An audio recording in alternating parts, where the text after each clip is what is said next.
Pastor भी एक इंसान है और विश्वासी भी एक इंसान है। दोनों ही इंसान हैं, जी दोनों से ही गलतियां हो सकती हैं और दोनों के अंदर ही इतनी हिम्मत होनी चाहिए कि अगर इनकी गलती है तो इन्हें गलती मान लेनी चाहिए। जी बिल्कुल। ये एक पास्टर की जिम्मेदारी है कि वो हर कलीसिया के विश्वासी को समय दे। जी पक्षपात नहीं होना चाहिए उसके अंदर कि इससे इसको समय दिया उसको नहीं दिया। हमारी वीडियो को बहुत सारा प्यार मिला लोगों से जी और बहुत सारे लोगों ने अच्छे कमेंट्स भी किए, कुछ लोगों ने सवाल भी किए और कुछ ऐसे सवाल भी कमेंट के थ्रू लोगों ने किए जिनका जवाब हमें सहनशीलता से देना बहुत ज़रूरी है।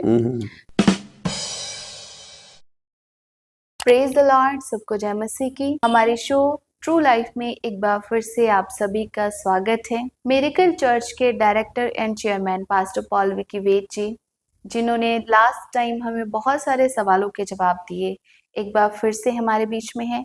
पास्टर जी, प्रभु यीशु मसीह के नाम में आपका हमारे शो में स्वागत है। Praise the Lord.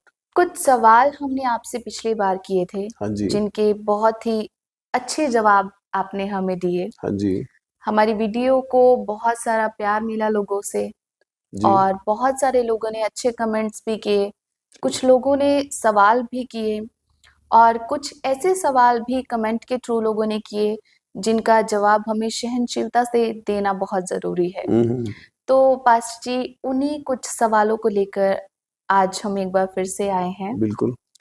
कुछ सवाल हैं हमारे पास हाँ जी, जो हमारी वीडियो के ऊपर कमेंट्स आए थे। जी उन्हीं कमेंट्स में जो सवाल किए गए हैं, एक बाय वन करके मैं आपसे पूछूंगी।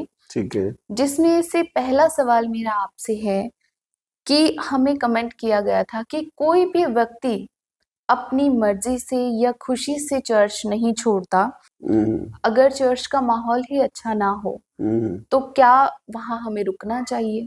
देखिए, चर्च छोड़ने के बारे में हमने एक वीडियो बनाया था और उस वीडियो को बहुत सारे लोगों को अच्छा भी लगा, बहुत सारे लोगों ने उसके ऊपर कुछ संवेदनशील कमेंट भी किए। जी पर मैं बताना चाहता हूं कि चर्च को छोड़ना या चर्च से अलग होना, ये मैं बड़े दुख के साथ कहना चाहता हूं कि ये अंतिम एक फैसला होना चाहिए, अंतिम फैसला।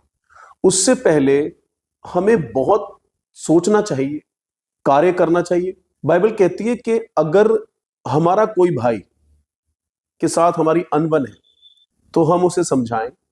कोई गलत भी है, अगर कोई पाप में है, गुनाह में है, चाहे वो कोई पास्टर हो या विश्वासी हो, हम पहले उसको अकेले में समझाएं, फिर 2 लोगों को ले जाकर समझाएं, फिर कलीसिया के सामने समझाएं और अगर वह व्यक्ति ना समझे तब जाके हमें छोड़ना है। और यीशु मसीह ने तो ये कहा कि 7 के 70 गुना बार हमें माफ करना है। मैं मानता हूं कि चर्च के अंदर कुछ प्रॉब्लम है, कुछ समस्या है, तो कोशिश होनी चाहिए कि हम उन बातों के ऊपर, मुद्दों के ऊपर हम संवाद करें, हम जी बातचीत करें। जी पास्टर के साथ या चर्च में कोई भाई बहन के साथ कुछ समस्या है तो बातचीत करें, जी हल निकालें। चर्च छोड़ना सबसे पहला कदम नहीं होना चाहिए कि जी कोई भी बात हुई और चर्च छोड़ दिया।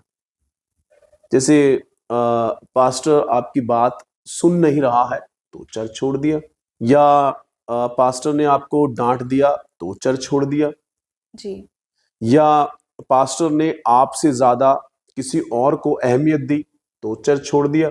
जी चर्च छोड़ना जो है, और बहुत सारी बातें मैंने जी जो पिछला वीडियो था उसके अंदर मैंने यही समझाया था कि छोटी छोटी बातों पे भी लोग क्या करते हैं, चर्च छोड़ देते हैं। जी तो चर्च छोड़ना एक अंतिम फैसला है जब सारे के सारी बातें कर ली हमने, लेकिन फिर भी जो रिश्ता है वो बन नहीं रहा है। अगर हम परमेश्वर के दास के सामने, पास्टर के सामने जाके कुछ बातों को रखते हैं, और बातें रखने का भी एक तरीका होना चाहिए, जी दोष लगाने वाला नहीं। पास्टर को अगर आप ऐसे कहेंगे जाके कि आप गलत हैं, आप ऐसे हैं, आप वैसे हैं, 4 लोगों के बीच में, तो वो क्या होगा, वो एक एक झगड़े वाला माहौल बन जाएगा। हमें झगड़ा नहीं करना किसी से, हमें दोष भी नहीं लगाना पास्टर के ऊपर या विश्वासियों के ऊपर। जी। हम पास्टर ही की साइड नहीं ले रहे कि पास्टर ही की हम साइड ले। पास्टर हो या विश्वासी हो, ये दोनों परमेश्वर के बच्चे हैं, जी। परमेश्वर के लोग हैं। पास्टर भी एक इंसान है और विश्वासी भी एक इंसान है, दोनों ही इंसान हैं। जी।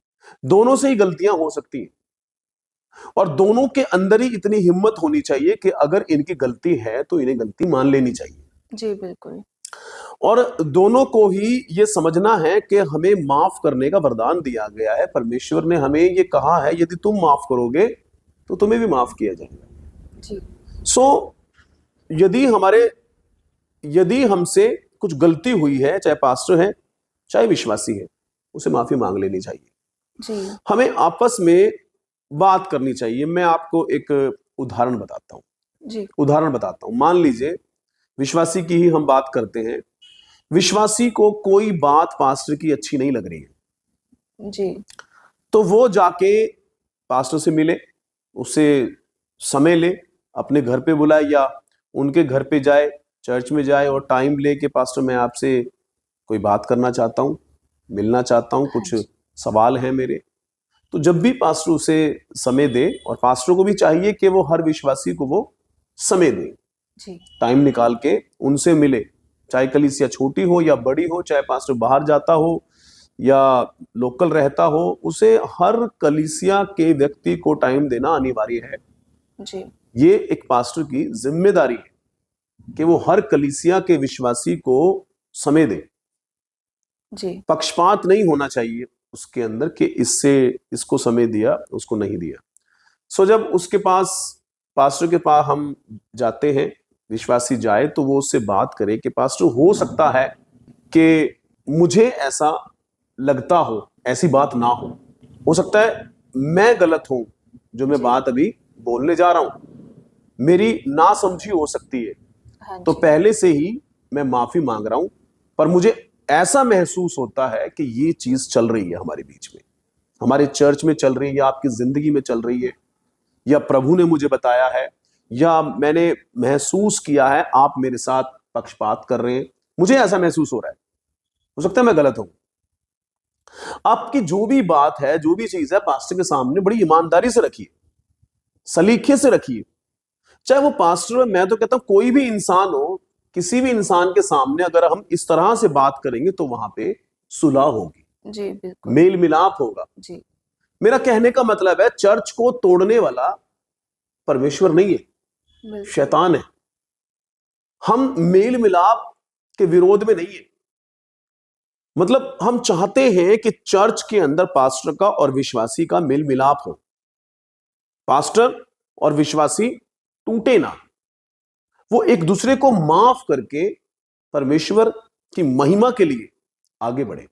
जी।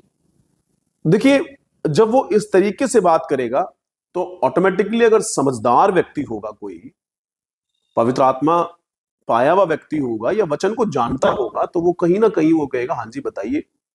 और जब आप अपनी बात रखेंगे जी। तो अगर उसकी गलती होगी तो वो मानेगा, जी। स्वीकार करेगा कि हाँ यार मुझे तो मालूम नहीं था। हो सकता है कि पास्टर को वो मालूम भी ना हो बात कि वो ऐसा कर रहा है। कई बार ऐसा होता है कि हम इस तरीके से हम ट्रीट करते हैं, हमारा दिमाग बिजी होता है या काम में बिजी होते हैं, या घर परिवार की टेंशन होती है पास्टर को, उसके खुद के घर में समस्या चल रही है कोई, या मिनिस्ट्री में समस्या चल रही है, फाइनेंशियली प्रॉब्लम चल रही है, तो कुछ बातें हो सकती है, हो रही हो, पर नहीं होनी चाहिए। लेकिन फिर भी वो जब उस बात को सुनेगा तो वहां पे कुछ ना कुछ हल निकलेगा। हाँ जी। वहां झगड़ा नहीं होगा, जी। वहां टूटन नहीं होगी, वहां पे ये नहीं होगा कि भी विश्वासी चर्च छोड़ के चला गया। जी। सो पास्टर की जिम्मेदारी है कि वो उसको टाइम दे, डिस्कस करे, बातचीत करे, और विश्वासी की भी जिम्मेदारी है कि वो एकदम से वो चर्च ना छोड़े। चर्च छोड़ने का मतलब तभी है जब पूरी कोशिश की जा चुकी है, सब कुछ किया जा चुका है, और मतलब कि रिश्तों के अंदर सही नहीं कुछ हो पा रहा है, और रिश्तों के अंदर सही नहीं हो रहा, या व्यभिचार में, या झूठी शिक्षाओं में, या पूरी तरह से पाप के अंदर डूबे हैं, कोई पास्टर है या कोई चर्च है पूरी तरह से जी मूर्ति पूजा में है, पूरी तरह से आइडल वर्शिप में है, रॉन्ग टीचिंग में है और वो बदलने का नाम नहीं ले रहे हैं, तब जाके चर्च छोड़ा जाता है। जी एक अच्छा चर्च सिर्फ इस वजह से छोड़ देना कि पास्टर जो है वो दूसरे व्यक्ति को ज्यादा प्यार करता है या दूसरे व्यक्ति की ज्यादा सुनता है, हाँ जी उस वजह से चर्च छोड़ देना, तो ये तो बिल्कुल एक जी गलत फैसला होगा मेरे ख्याल से। जी या पास्टर ने डांट दिया इसीलिए चर्च छोड़ देना, ये गलत फैसला होगा। जी बहुत सारी बातें हो सकती हैं चर्च के अंदर, उस वजह से छोड़ देना ये गलत फैसला होगा। हमें, मैं तो कहता हूं कि जो भी काम करो हम गॉड से पूछ के करें, बाइबल के अनुसार करें। और चर्च छोड़ना, चर्च जो है ये परमेश्वर का है।